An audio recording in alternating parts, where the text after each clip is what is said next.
I mean, what a place. I mean, like, I imagine, I've never been to Downeyville, but I imagine this is like the Tasmanian version of Downeyville, just like bike shops and only a few things really in town. Like, not a ton of people really live there, but it's just like biking is like the epicenter, right? It's Bike like is the life. culture, like bike is life. This is in like Derby. Yeah, in Derby, yeah. It's more purpose-built than Downeyville for biking. Yeah. Like the town was like revived for mountain biking. There's a pump track in town. It seemed like you can camp in that. Yeah. It's that center. Like, There's like I didn't know the deal.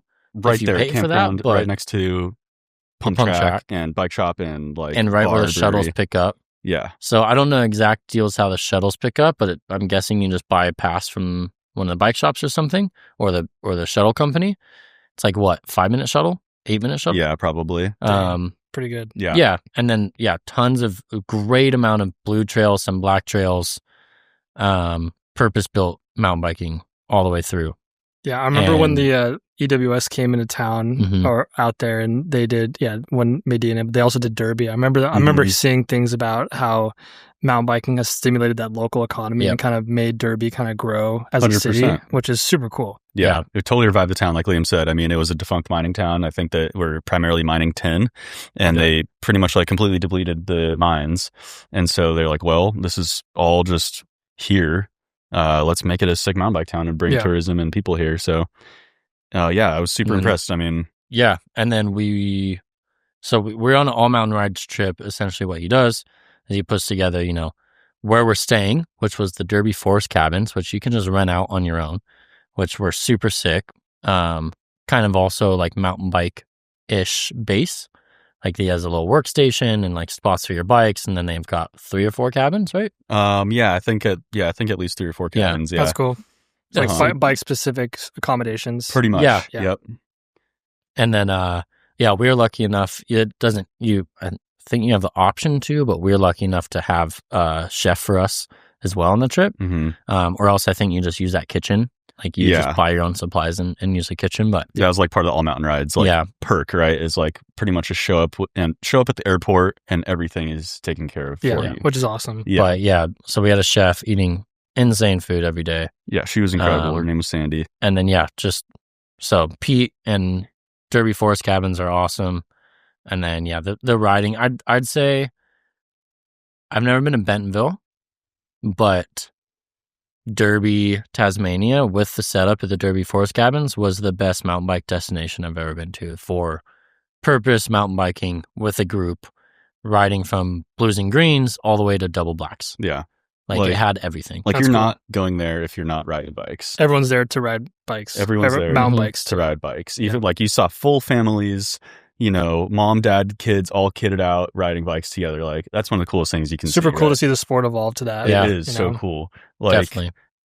When we initially were planning the trip, like, we've had some other trips in the past where like people bring significant others, right? And like, they hang out and do their thing during the day. And Phil was specifically like, I highly recommend do not bring your significant other because they will be doing nothing. Like there's nothing to do except just for ride bikes. Yeah. Like there's not even really hiking trails. Yeah. It's all one-way bike trails, a climb trail or like 10 downhill trails. Yeah. No hiking trails. That's awesome. Yeah. Which I really appreciated, the trails, even the green trails were fun. Like you go to some places and the green trails are just like a wet rag. You're just like, well, that sucked. Like that was boring. But these green trails were like fun where you want to actually go do them again. Yeah. Like they had great flow and like rollers that you could double and stuff and great berms and man, just like unreal. Yeah. It was great for a group. Had a blast. It was so good. Yeah. And Jared and I extended on our own after, had a day at Medina, which is insane. Medina is definitely ups the level of riding from Derby. Like we rode some pretty good blues and then we rode some blacks and I was just like, what the hell? Like this thing got gnarly quick. Properly gnarly. Yeah. Yeah. Yeah. And Makes you glad you guys brought the big enduro bikes. Oh my God, yeah. Yeah, like Derby, we were probably overbiked. Yeah. A 140 would have been money there. Yeah. But yeah, like once I got to Medina, it's like, okay, it was like big bike sick. Yep. So we had a day there. I departed. Jared, he met up with his lovely wife and had a week.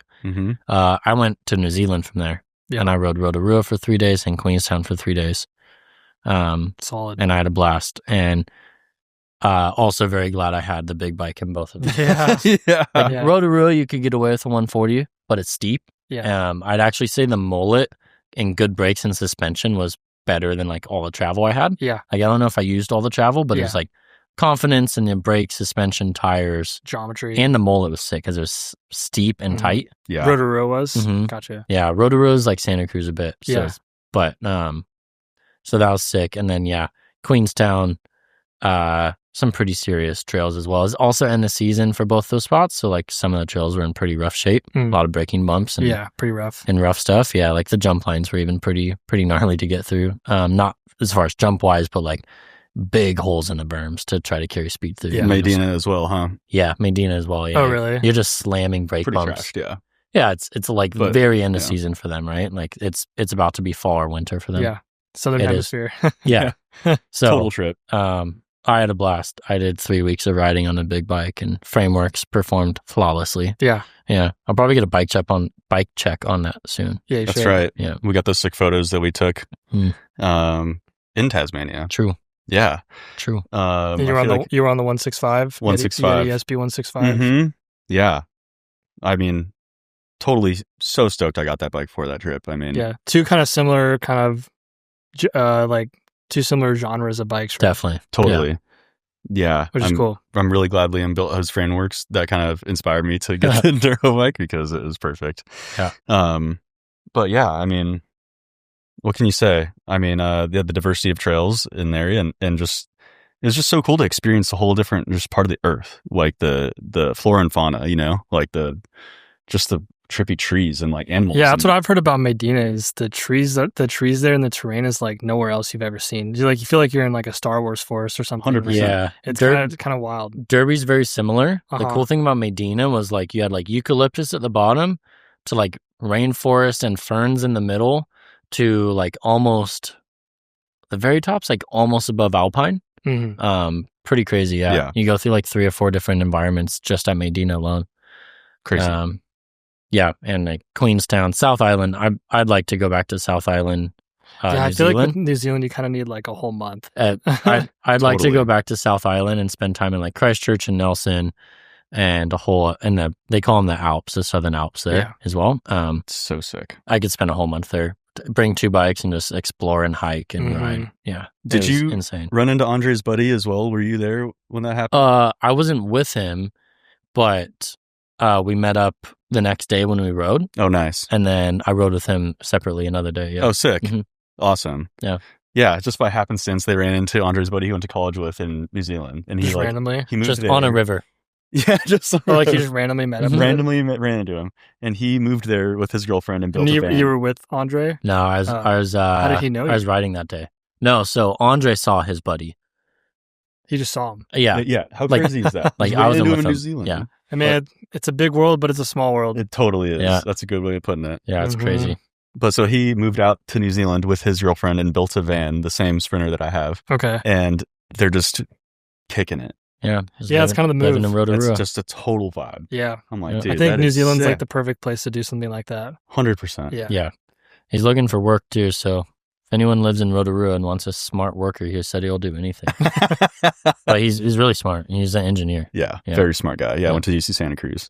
Very cool. But yeah, super sick.